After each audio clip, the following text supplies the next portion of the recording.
Welcome back to CBC, welcome back to Chelsea Bola Channel. Apa kabar semua? Jumpa lagi dengan CBC di episode ke-35 ini di hari Kamis Keramat.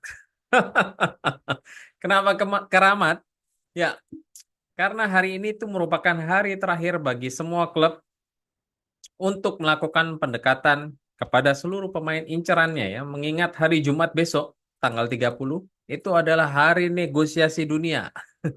Karena bursa transfer dalam hitungan jam itu akan ditutup, sehingga besok lusa hari Sabtu tanggal 31 Agustus pukul 5 pagi waktu Indonesia bagian Barat, alias tanggal 30 Agustus pukul 11 malam waktu Inggris bagian kota London, bursa transfer ini akan ditutup.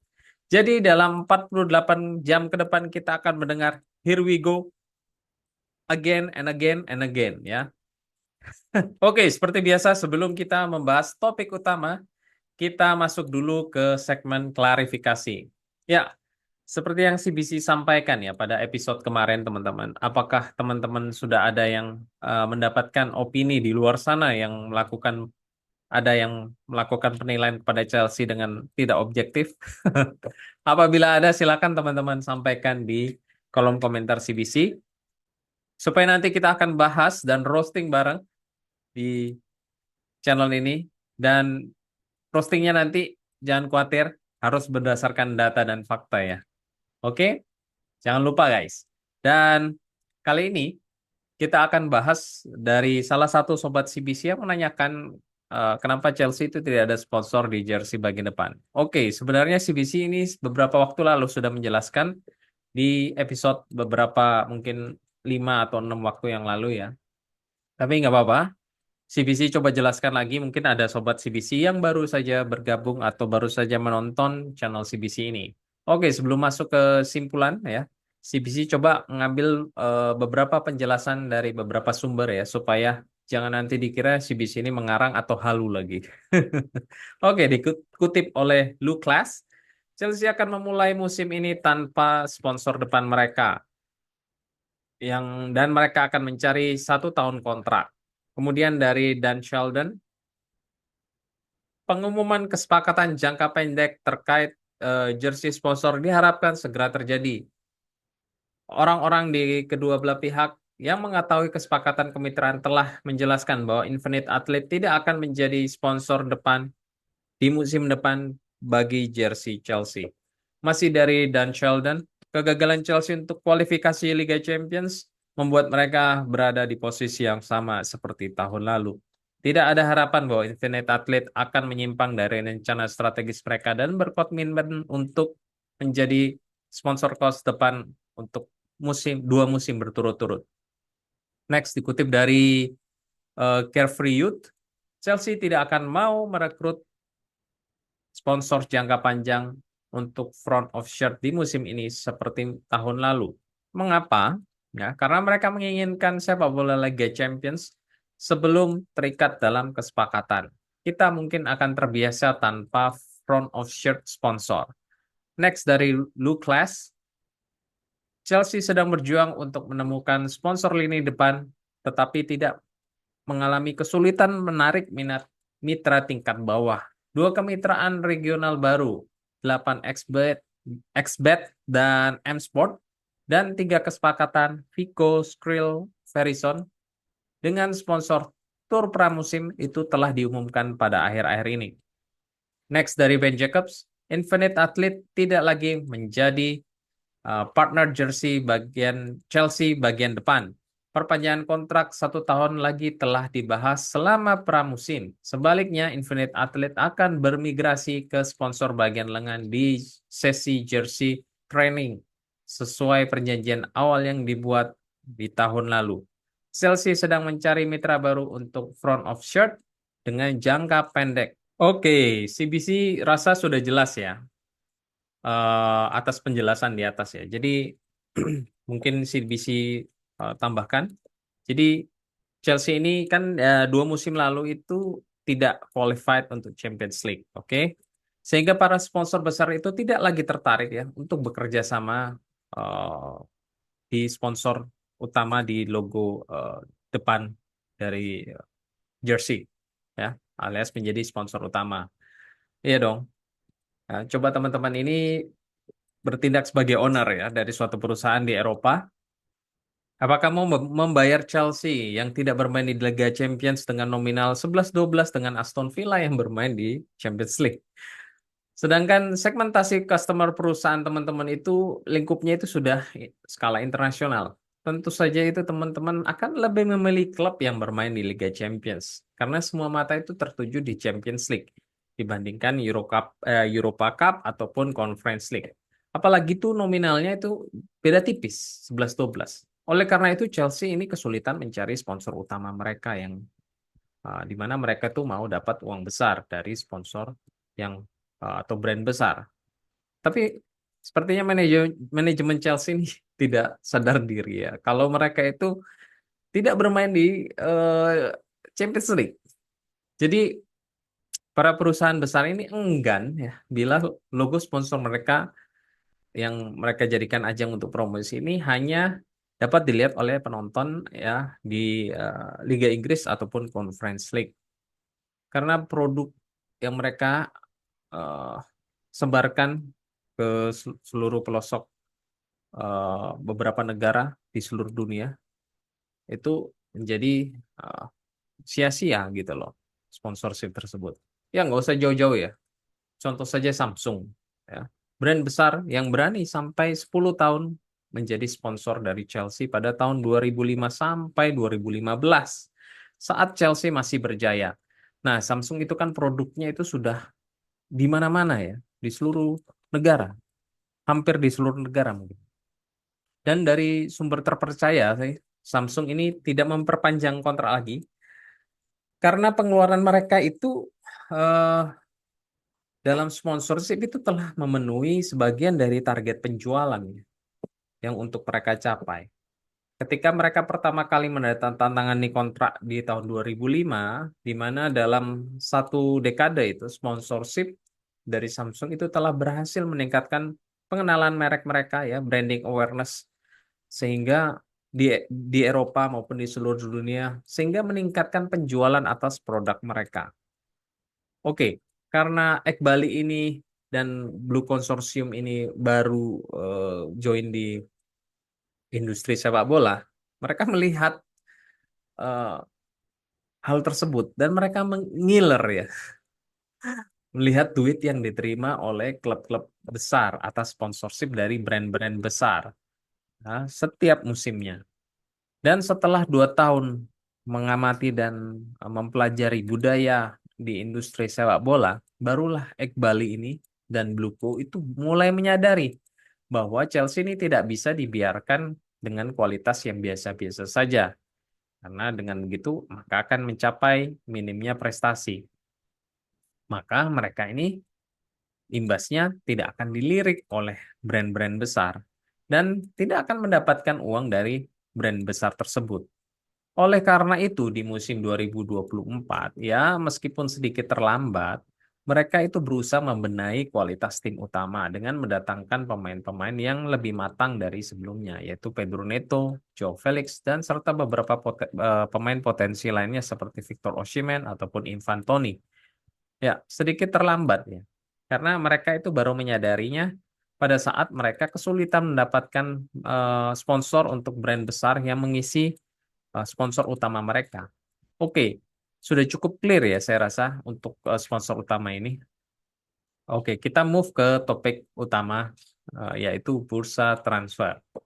Oke, kita mulai dari Chelsea Football Club di Italia. Maksudnya gimana nih, Bang? Emangnya Chelsea punya sister company selain Strasbourg? Bentar. Secara kepemilikan ya, itu memang tidak ada ya. Tapi secara cita rasa, itu Chelsea banget. Ayo, siapa klub Italia itu? Yes, AC Milan. Kok bisa sih, Bang? Ya, coba hitung berapa pemain Chelsea pemain ex Chelsea yang ada di situ. Ada Tomori, Ruben Loftus-Cheek, ya, Pulisic, Alvaro Morata yang baru datang di musim panas ini. Dan 2 musim lalu itu ada sorry, ada Giroud. Dan yang terbaru ini ada lagi, guys. Check this out. Dikutip dari Fabrizio, Tammy Abraham telah menyetujui kesepakatan personal dengan AC Milan. Kontrak detail telah disetujui pada Juli dan masih berlaku hingga saat ini. Abraham berkeinginan untuk pindah.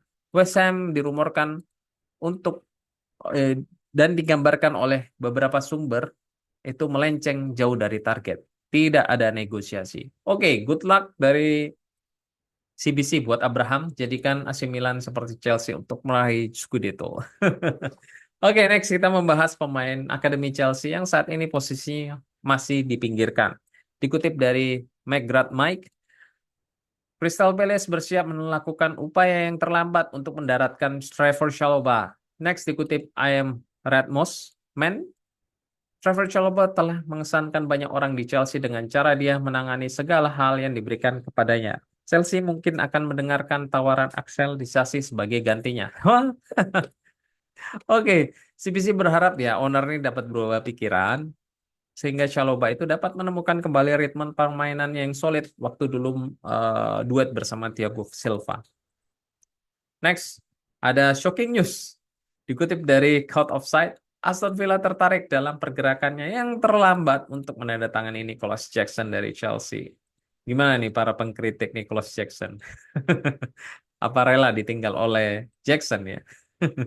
Oke, karena ini baru saja dari satu sumber, kita skip saja ke berita shocking news berikutnya. Oke, kali ini buat para sobat CBC yang selalu saja komen ya, Chelsea ini butuh center back. Nah, sesuai dengan info CBC beberapa waktu lalu bahwa Maresca itu sudah mengindikasikan akan mendatangkan satu center back dan satu striker. Dan Chelsea sudah mengikuti keinginan sobat CBC.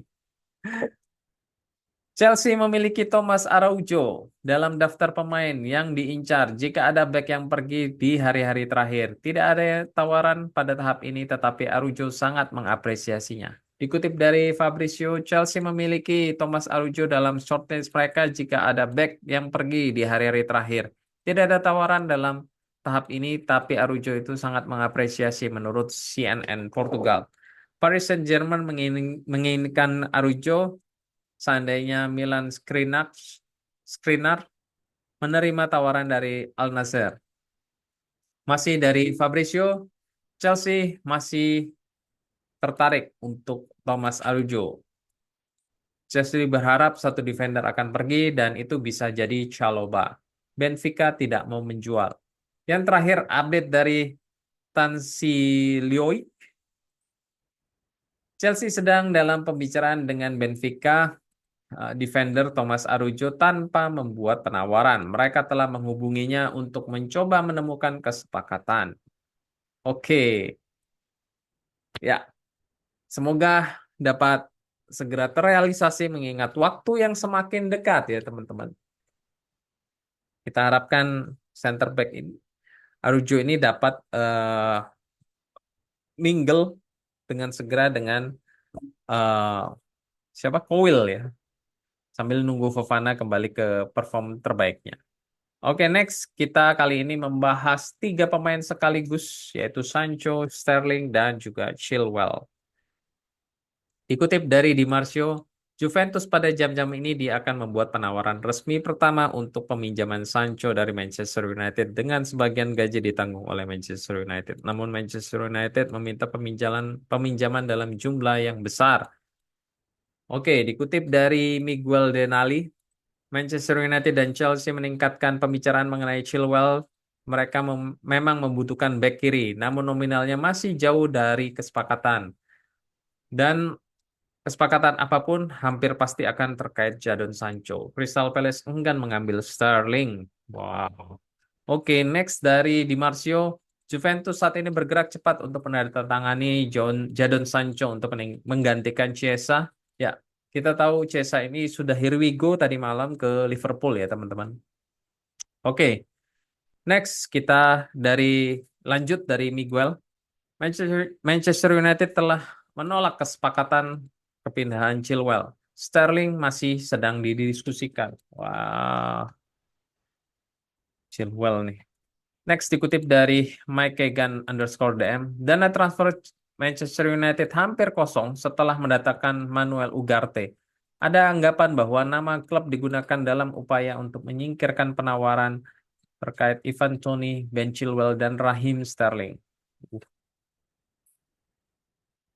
Next dari Fabrizio, sikap United saat ini jelas terkait Ben Chilwell. Tidak ada minat, tidak ada pembicaraan yang sedang berlangsung. Waduh, Chilwell, Chilwell. Next dari Fabrice Hawkins, breaking. Manchester United dan Juventus untuk Jadon Sancho. Peminjaman plus obligasi untuk pembelian. Pemain juga berkeinginan untuk pindah. Oke, dikutip dari Ben Jacobs, Manchester United kemungkinan besar tidak akan bisa merekrut Raheem Sterling kecuali dia menyetujui penyelesaian dengan Chelsea dan Jadon Sancho memilih sebaliknya. Itulah pilihannya. Ada kemungkinan besar Manchester United mendapatkan persyaratan Sterling dan Sancho baru bergabung dengan Juventus.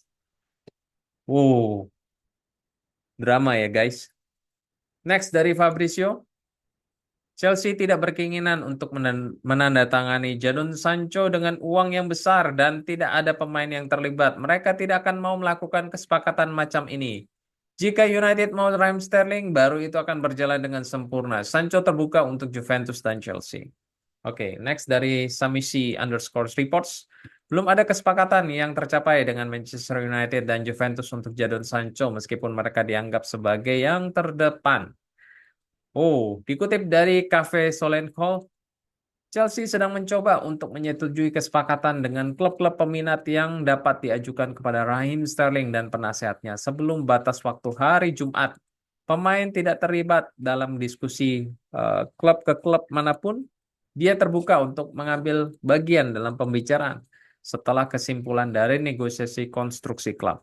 Tidak ada jaminan Sterling akan pergi sebelum batas waktu yang ditentukan. Sterling masih tercatat sebagai salah satu dari 33 pemain senior di situs klub Chelsea, namun dia belum memiliki nomornya. Next dari Jacob Steinberg, breaking. Jadon Sancho menahan tawaran dari Chelsea. Dia lebih memilih untuk bergabung dengan Chelsea daripada Juventus. Oh. Next dari Fabrizio, Juventus dan Chelsea masih sama-sama dalam pembicaraan untuk Jadon Sancho. Juventus telah menyempurnakan proposal peminjaman mereka hari ini dengan opsi pembelian. Manchester United bersikeras bahwa kewajiban dan cakupan gaji juga merupakan poin yang penting. Chelsea tetap dalam pembicaraan aktif, tetapi masih menginginkan pertukaran dengan Raheem Sterling. Dikutip dari Fabrizio, Manchester United sedang berdiskusi untuk menentukan apakah akan mengambil Raheem Sterling dengan swap deal dengan Jadon Sancho. Erik ten Hag, para petinggi, dan Ashworth sedang mempertimbangkan opsi tersebut. Oke, opini dari CBC ya terkait Sancho dan Sterling. Karena Sterling ini itu daripada tidak kepake ya teman-teman. Sebaiknya di swap saja.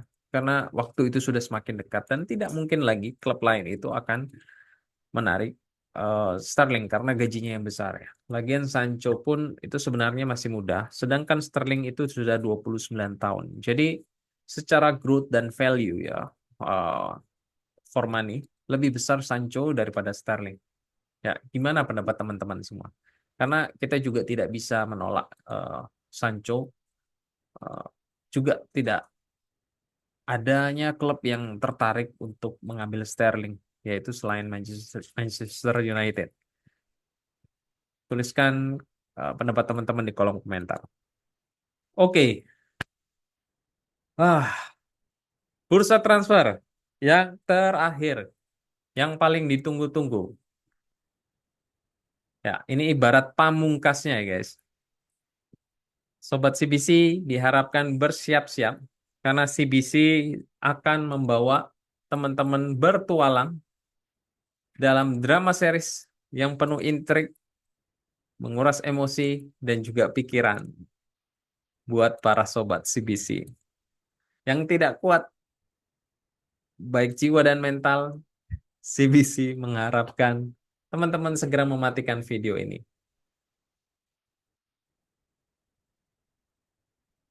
Oke, kalian masih di sini. Berarti sudah siap menerima konsekuensinya. Karena informasi ini akan merubah hari-hari sobat dan kemungkinan mood juga akan berubah. Apalagi ini kalau kalian swing mood ya. Sangat berbahaya. Dan CBC sudah peringatkan sebelumnya, jadi jangan salahkan CBC ya. Oke, let's begin. Dikutip dari Ben Jacobs, Chelsea sedang melakukan pembicaraan hari ini dengan Victor Osimhen mengenai persyaratan yang harus sesuai dengan struktur gaji mereka agar mereka dapat melanjutkan. Napoli mengantisipasi tawaran, tapi Chelsea menginginkan membeli Osimhen terlebih dahulu. Chelsea punya opsi lain termasuk Ivan Toney jika Osimhen tidak menerimanya. Next dari Nisar Kinsella, Chelsea telah mendiskusikan persyaratan pribadi dengan Victor Osimhen untuk melihat apakah kesepakatan itu layak dilakukan dengan striker lain yang masuk dalam daftar. Biaya antar klub sepertinya tidak akan menjadi masalah. Sifat perundingan di menit-menit terakhir memberikan peluang untuk menekan Napoli yang sedang berada di bawah tekanan untuk menjual.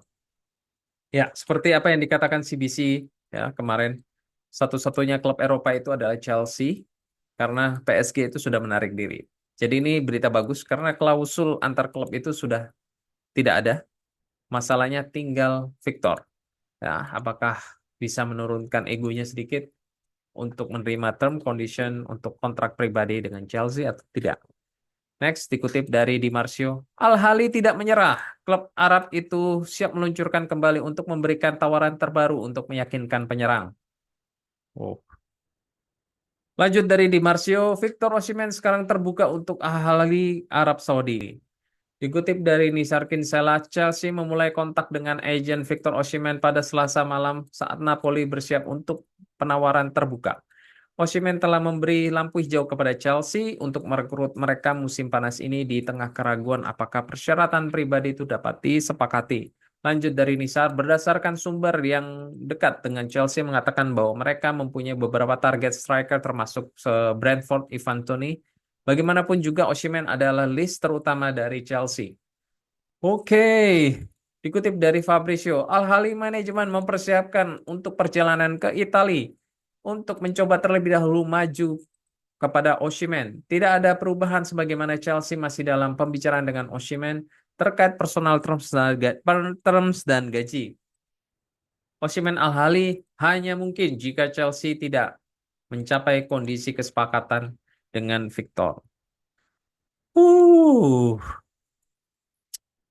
Gila guys. Next dari Di Marzio, pertemuan singkat antar agen Osimhen, Roberto Calenda, dan Sporting Director Al-Ahly.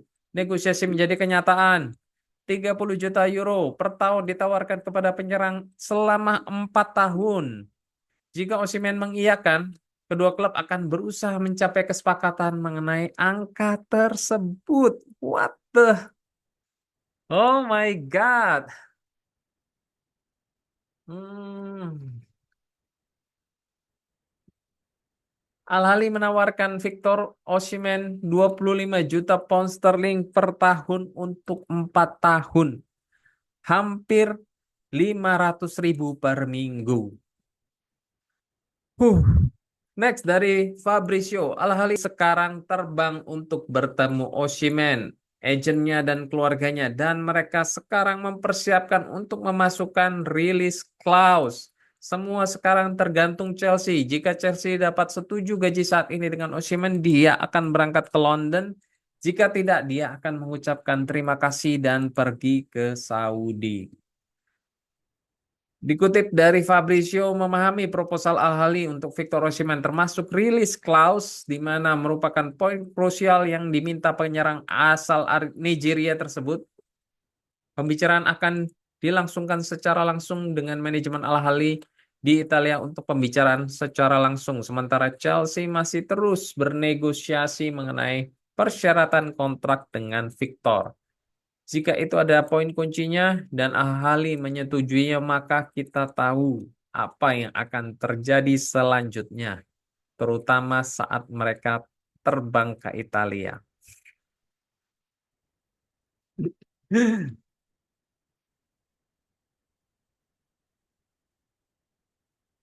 Kali ini dari Ben Jacobs. Sumber dari Saudi mengatakan Victor Osimhen menginginkan setidaknya 30 juta euro per musim untuk mempertimbangkan Al-Ahly dengan bonus yang membuat paket gaji menjadi lebih tinggi.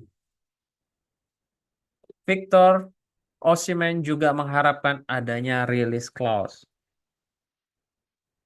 Dengan Napoli, kemungkinan akan mengambil tindakan untuk menjualnya sehingga menaikkan potensi nilai paket sedikit lebih dekat ke penilaian awal mereka yaitu 100 juta euro plus di masa lalu dan bahkan dengan lebih banyak waktu yang tersisa di bursa transfer sebelumnya, Al-Ahly biasanya memberikan waktu kepada pemain hanya 48 jam untuk memutuskan. Namun Osimhen sejauh ini diizinkan ya meluangkan waktu untuk bernegosiasi.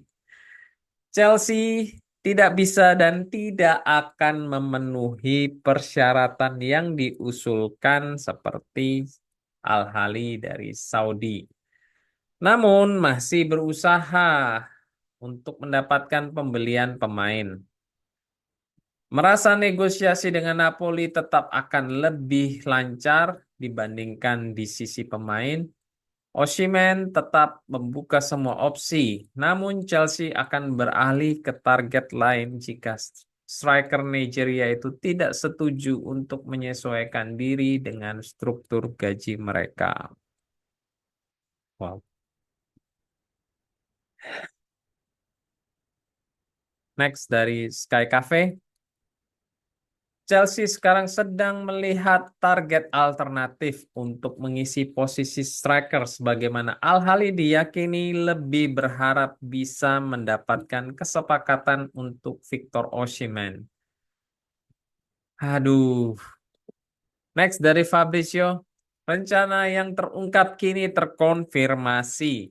Delegasi Al-Ahly telah tiba di Italia untuk melakukan pembicaraan langsung dengan Osimhen dan perwakilannya. Kontrak sudah siap dengan release clause seperti yang diinginkan oleh Osimhen.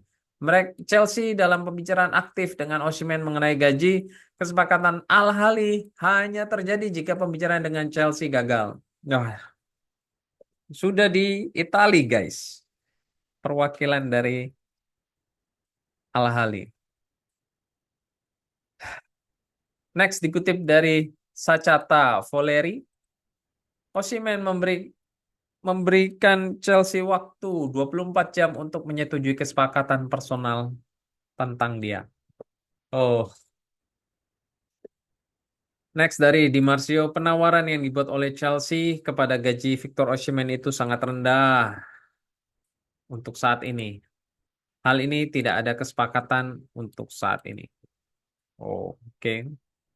Next dari Fabrizio, meskipun Al-Ahly menawarkan 25 sampai 30 juta euro bersih per musim dan juga release clause, Osimhen memberi Chelsea kesempatan. Mereka perlu membuat kemajuan dalam 24 jam ke depan. Osimhen sedang menunggu untuk melihat apakah Chelsea dapat memberikan formula kreatif dalam segala hal mendekati gajinya di Napoli untuk saat ini. Dan to be continue. Aduh. Ah,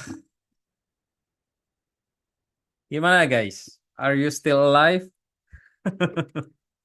Oke, kali ini CBC speechless ya. Wait. Karena CBC ini juga sendiri masih tegang ya. Dan emosi guys, jujur. Oke, kalau Victor Osimhen melihat video ini. Hai Victor, CBC di sini mewakili para fans Chelsea menitipkan pesan ya sebelum menerima penawaran dari Al-Ahly.